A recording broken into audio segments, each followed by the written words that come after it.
हमारी finance minister ने जब 350 सीसी से ऊपर वाली बाइक्स पर 40% जीएसटी स्लैब अनाउंस किया तो सबसे बड़ा झटका लगा ट्रायम्फ जैसे ब्रांड्स को, क्योंकि कस्टमर्स पर पड़ने वाला था एक्स्ट्रा टैक्स बर्डन। इसी से बचने के लिए 400 सीसी इंजन्स को 350 सीसी तक डाउनसाइज किया गया ताकि वो आ जाएं 18% जीएसटी स्लैब में। नमस्कार दोस्तों, मेरा नाम है करण। आज हमारे साथ है ट्रायम्फ की नई स्पीड 400 जिसके इंजन को डाउनसाइज कर दिया गया है। आज इसके बारे में सारे डिफरेंसेस जानेंगे as compared to the OG speed 400।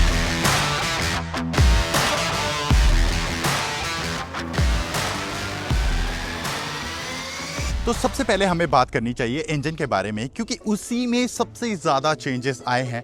Rest every bit of this bike is similar to the previous one. दोनों बाइक के स्पेक्स को असेस करने के बाद हमें यह पता चला कि इसके बोर को अभी भी सेम रखा गया है as compared to the previous bike, लेकिन स्ट्रोक को छोटा कर दिया है, जिसकी वजह से ये अपनी पीक पावर 500 से 1000 ज्यादा आरपीएम्स पर बनाती है as compared to the previous 400 CC models. अगर आप एक इंजन को 50 सीसी से छोटा कर दोगे तो क्या होगा? ऑब्वियसली पावर और टॉर्क फिगर्स में ड्रॉप आएगा and the story is not different here. पहले के मॉडल्स 40 से लेकर 42 एचपी प्रोड्यूस करते थे, लेकिन अब ये पावर फिगर्स 37 से लेकर 40 एचपी के बीच में आ चुके हैं, यानी 2 से 3 एचपी का फर्क आया है डाउनसाइड इंजन में। एंड टॉर्क की बात करूं तो इसने एक बहुत बड़ा हिट लिया है, लगभग 5 न्यूटन मीटर टॉर्क कम हो गया है as compared to the previous models। इस नई स्पीड 400 का वेट सेम है as compared to the previous 400, लेकिन ये पावर कम प्रोड्यूस करती है। सो यहाँ पर पावर टू वेट रेशियोज में भी काफी अंतर आ चुका है।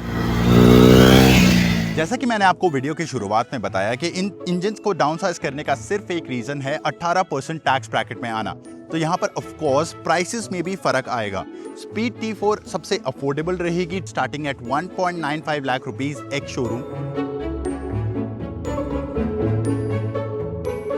इस रेंज में इससे ज्यादा प्रीमियम बाइक आपको नहीं देखने को मिलेगी। अगर मैं मेटल फिनिशेस की बात करूं, हाई क्वालिटी बोल्ट्स की बात करूं, फील की बात करूं, तो ये बिल्कुल प्रीमियम ट्रायम्फ जैसी लगती है and the effort is really great. Tier drop tank का शेप, फ्यूल कैप थोड़ा सा ऑफसेट है और ये मिनिमलिस्टिक रियर एंड। देखने में लगेगा पिलन को दिक्कत होती है, लेकिन नहीं। अगर मैं राइडिंग स्टाइल की बात करूं तो अपराइट है, कंफर्टेबल है for cities, wide handle bars, foot pegs थोड़े से पीछे की तरफ है, sporty, but the sportster riding position is really great. अगर आप इंजन केसिंग्स की तरफ देखेंगे या फिर ये फिन्स की तरफ देखेंगे तो एकदम ये प्रीमियम ट्रायम्फ्स की तरह लगती हैं। And I honestly love this anodised upside down forks. The switch square quality, the handle bars, the bar end mirrors make it look ultra premium. यहाँ पर आपको अब भी मिलता है कि एनालॉग स्पीडोमीटर, दो आरपीएम मीटर को पढ़ने में थोड़ी सी दिक्कत हो सकती है, एंड एक छोटा सा एलसीडी क्लस्टर। सो ओवरऑल दिखने में मैं इसे छोटी बाइक तो नहीं कहूंगा, और and of course this doesn't look as big as the other Triumphs. It somewhere falls in the middle when I talk about the size. क्योंकि अब इंजन के स्पेक्स चेंज हो चुके हैं, power to weight ratio change हो चुका है, तो ऑब्वियसली राइडिंग डायनामिक्स पर थोड़ा बहुत असर तो पड़ा होगा। I will want to ride the OG 400 and the new 400 side by side, then only I can tell the differences, though you will not feel many. 100 की स्पीड पर भी आपको वाइब्रेशंस महसूस नहीं होंगे। जब आप 100 से प्लस जाने लगेंगे then you will feel little bit vibrations on handle bars या फिर फुट पेग्स की तरफ। Suspension is rightly setup, potholes और अंडुलेशंस को ये अच्छे से एब्जॉर्ब कर लेती है and it doesn't transfer to the rider. पहले भी OG ट्रायम्फ 400 के थ्रॉटल को काफी ज्यादा रिंग करना पड़ता था to get the peak power. Now the peak power and peak torque produce होता है 500 से 1000 ज्यादा आरपीएम पर, so you have to do it a little more. But यहाँ पर मुझे काफी ज्यादा डिफरेंस फील नहीं हुआ। The braking is also really nice, but the dual channel ABS can be tuned in a better way. Engine को downsize कर दिया है, पीक पावर अब ज्यादा आरपीएम पर प्रोड्यूस होती है, तो वहां आपको लगेगा कि ये ट्रैफिक में कैसे परफॉर्म करेगी।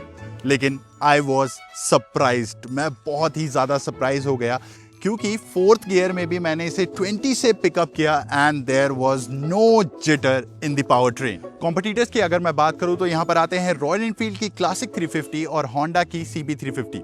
वो दोनों बाइक्स एयर कूल्ड हैं। This is a DOHC liquid cooled engine, so performance के मामले में this is way above than those bikes. हाँ, प्राइसिंग के मामले में ये थोड़ी सी ज़्यादा फील होती है, but if you want a British brand, you want the best looking bike, best quality of components in this segment, then I think the Triumph Speed 400 is for you. आपको नई Triumph Speed 400 कैसी लगी हमें comments में बताएं। ये video अच्छा लगा हो तो इसे लाइक और शेयर करें और ऐसे कंटेंट के लिए ऑटो 9 को जरूर फॉलो करें।